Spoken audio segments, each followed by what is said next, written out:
उम्मत मुस्लिमा को कि है कोई उम्मत मुस्लिमा का लीडर, और काफिर ताने देकर कहते हैं कि अब किसी सलाहुद्दीन अयूबी ने नहीं आना, अब मोहम्मद बिन कासिम ने नहीं आना, अब किसी दूसरे ने नहीं आना।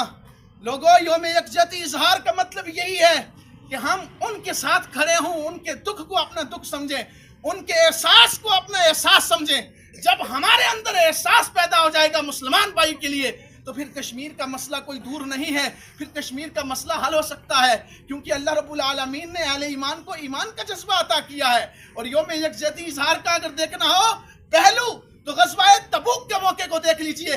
जब गज़वाए तबूक लगा है, सहाबा खंदक खोद रहे थे, भूख से नडाल हुए, तो हुज़ूर अलैहिस्सलाम की बारगाह में हाजिर हो गए। ए अल्लाह के रसूल, हमें भूख लगी है, हमें भूख सता रही है, या रसूल अल्लाह हमें भूख ने तंग कर दिया है और हमने भूख की वजह से अपने पेट पर पत्थर बांध दिए हैं। तो इजहार अगर देखना है यौम यकजहती का, तो रसूल पाक ने सहाबा से फरमाया, मेरे सहाबा तुमने अगर एक पत्थर बांधा है, तो हुजूर ने अपना कपड़ा उठाकर दिखाया, कहा तुमने अगर एक पत्थर बांधा है तो मैं अल्लाह का रसूल 3 पत्थर बांध के तुम्हारे सामने खड़ा हूं। ये है उनके दुख को अपना दुख समझना, उनकी तकलीफ को अपनी तकलीफ समझना। और फारूक आजम रज़ी अल्लाह अन्हु जो 24 लाख मुरब्बा जमीन पर तन्हा हुकूमत करते थे, ये वो फारूक आजम है जिनसे शैतान भी डरता था, कांपता था। कुफर फारूक आजम के नाम से डरता है। फारूक आजम अमीरुल मोमिनीन है। अपने दस्तरखान पर एक देहात का शख्स आया, उसे बिठाया खाने खिलाने के लिए, तो वो शख्स आपके आगे से खाने लगा। अदब का तकाजा ये होता है कि जब खाना खाएं तो अपने आगे से खाएं। आपके आगे से घी को उठाकर वो खाने लगा, तो सैयदना फारूक आजम रज़ी अल्लाह अन्हु ने उस अपना निवाला रख दिया और उससे कहा कि क्या आपने घी नहीं खाया कभी? तो उन्होंने कसम उठाकर कहा फारूक आजम अल्लाह की कसम हमने कभी घी नहीं खाया। तो फारूक आजम ने खाना छोड़ दिया, कहा अल्लाह की कसम मैं भी आज के बाद घी नहीं खाऊंगा कि उम्र की होते हुए उम्र की रया, उम्र की सल्तनत में घी ना मिले।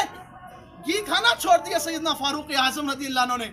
ये यौम यकजहती इजहार है कि अपनी रिया का ख्याल रखना, अपनी मुमलकत का ख्याल रखना और अपने बशिंदों का ख्याल रखना, उनके दुख को अपना दुख समझना, उनके तकलीफ को अपना तकलीफ समझना।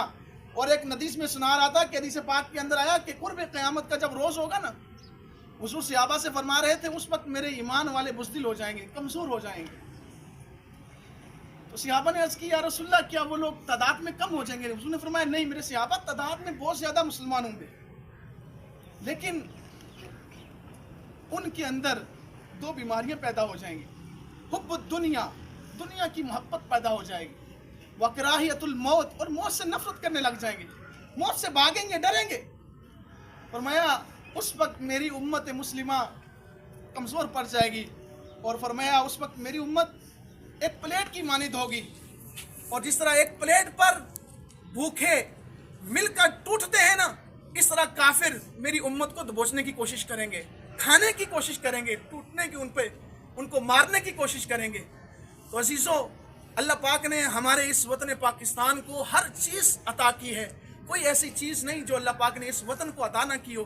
बस ज़रूरत इस चीज़ की है कि हम एहसास पैदा करें और अमल के अंदर आएँ। सिर्फ बातों से इजहार ना हो, बल्कि अमली तौर पर मैदान में उतरें और बताएं कि अब हम अक़वाम मुत्तहिदा के अंदर जाकर अपने कश्मीरियों की फहरिस्त नहीं बताएंगे कि वहाँ इतनी बच्चियाँ शहीद हो गई, वहाँ इतने बच्चे शहीद हो गए, वहाँ इतने माएँ शहीद हो गई, इतनी बहनें शहीद हो गई।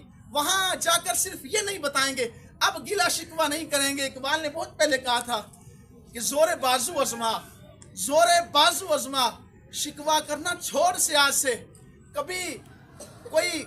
कभी नहीं कोई टूटा कफस फरियाद से। जिस तरह एक परिंदा बैठकर अपने पिंजरे में बैठकर फरियाद करे अपने ही पिंजरे से, कहे कि मुझे आज़ाद कर, कहा इस तरह आज़ाद नहीं हो सकता। कहा कि ज़ोरे बाजू अज़मा, अपनी ताकत अज़मा, मैदान में उतर, और जो हुजूर ने बयान फरमाई हदीसें उन पे अमल कर, अल्लाह रब्बुल आलमीन तुझे फ़तह अता करेगा। मालिक करीम से दुआ है अल्लाह हमें अमल की तौफीक अता फरमाए। अब इस मौके पर यौम यकजहती इज़हार के मौके पर मोहतरम अज़ीज़ तलबा, हमें क्या करना है कि हमें उनके लिए दुआएं करनी है। दुआ हमारा सबसे बड़ा हथियार है। हमारे नबी ने फरमाया मोमिन का सबसे बड़ा हथियार उसकी दुआ होता है। अब हमारे पास वो ताकत नहीं یہ تو وہ لوگ کریں نا جن کے پاس اللہ نے عہدے دیے ہیں، عہدوں پر برجمان ہیں، طاقت دی ہے، قوت دی ہے، ہر چیز دی ہے، انہیں عمل میدان میں آنا چاہیے۔ اور ہمارے لیے عزیز طلباء کیا کرنا ہے؟ ہم دعا کریں، صرف یوم یکجہتی اظہار کے موقع پر نہیں بلکہ ہر نماز کے اندر جہاں ہم اپنی دعائیں مانگتے ہیں وہاں ہم ان کے لیے بھی دعائیں مانگیں کہ وہاں کی مائیں روتی ہیں، وہاں کے بچے تڑپتے ہیں، دودھ کے لیے ترستے ہیں، ان کے اوپر کرفیو نافذ کر دیا جاتا ہے، انہیں بنیادی سہولیات سے محروم کر دیا جاتا ہے، آئے روز لاشیں اٹھتی ہیں، جنازے اٹھتے ہیں، اور کئی مائیں اپنے بیٹوں کو کھو چکی ہیں۔ تو ان کے لیے ہمیں اس موقع پر دعا کی ضرورت ہے کہ ہم دعا کریں جب بھی ہمیں یاد آئے، ہم کوئی خبر سنیں کہ یار مقبوضہ کشمیر کے اندر فلاں بچہ چلا گیا، نوجوان چلا گیا، کوئی ماں چلی گئی، کوئی بیٹی چلی گئی، تو ہمیں ان کے لیے دعا کرنی چاہیے، اور دعا میں کہنا چاہیے یا اللہ پھر سے کوئی صلاح الدین ایوبی کو بھیج دے، یا اللہ پھر سے محمد بن قاسم کو بھیج، پھر سے کوئی فاروق اعظم جیسا حکمران ہمیں عطا فرما، اور پھر سے خالد بن ولید کوئی ہمیں عطا فرما جو ان سے جا کر بدلہ لے سکے۔ تو دعاؤں کی ضرورت ہے۔ بس میں اسی بات پر اپنی گفتگو ختم کروں گا کہ اے خدایا میرے جسم سے میرے دل کو جدا نہ کر، اے خدایا میرے جسم سے میرے دل کو جدا نہ کر، کشمیر ہمارا ہے، کشمیر ہمارا ہے، اسے کافروں کو عطا نہ کر، اور اے دشمنان وطن، اے دشمنان دین، اے دشمنان اسلام، سن، کشمیر ہمارا ہے، کشمیر ہمارا ہے، کشمیر ہمارا ہے۔ اور میں یہ نہیں کہہ رہا بلکہ ہر بچہ یہ نعرہ لگا رہا ہے کہ کشمیر ہمارا ہے، کشمیر ہمارا ہے۔ لوگ ٹوٹ جاتے ہیں، لوگ ٹوٹ جاتے ہیں گھر بنانے میں، لوگ ٹوٹ جاتے ہیں گھر بنانے میں، اور تم ظالموں ترس نہیں کھاتے بستیاں اجاڑنے میں۔ اللہ رب العالمین ہمیں عمل پیرا ہونے کی توفیق عطا فرمائے۔ وما علیہ الا البلاغ المبین۔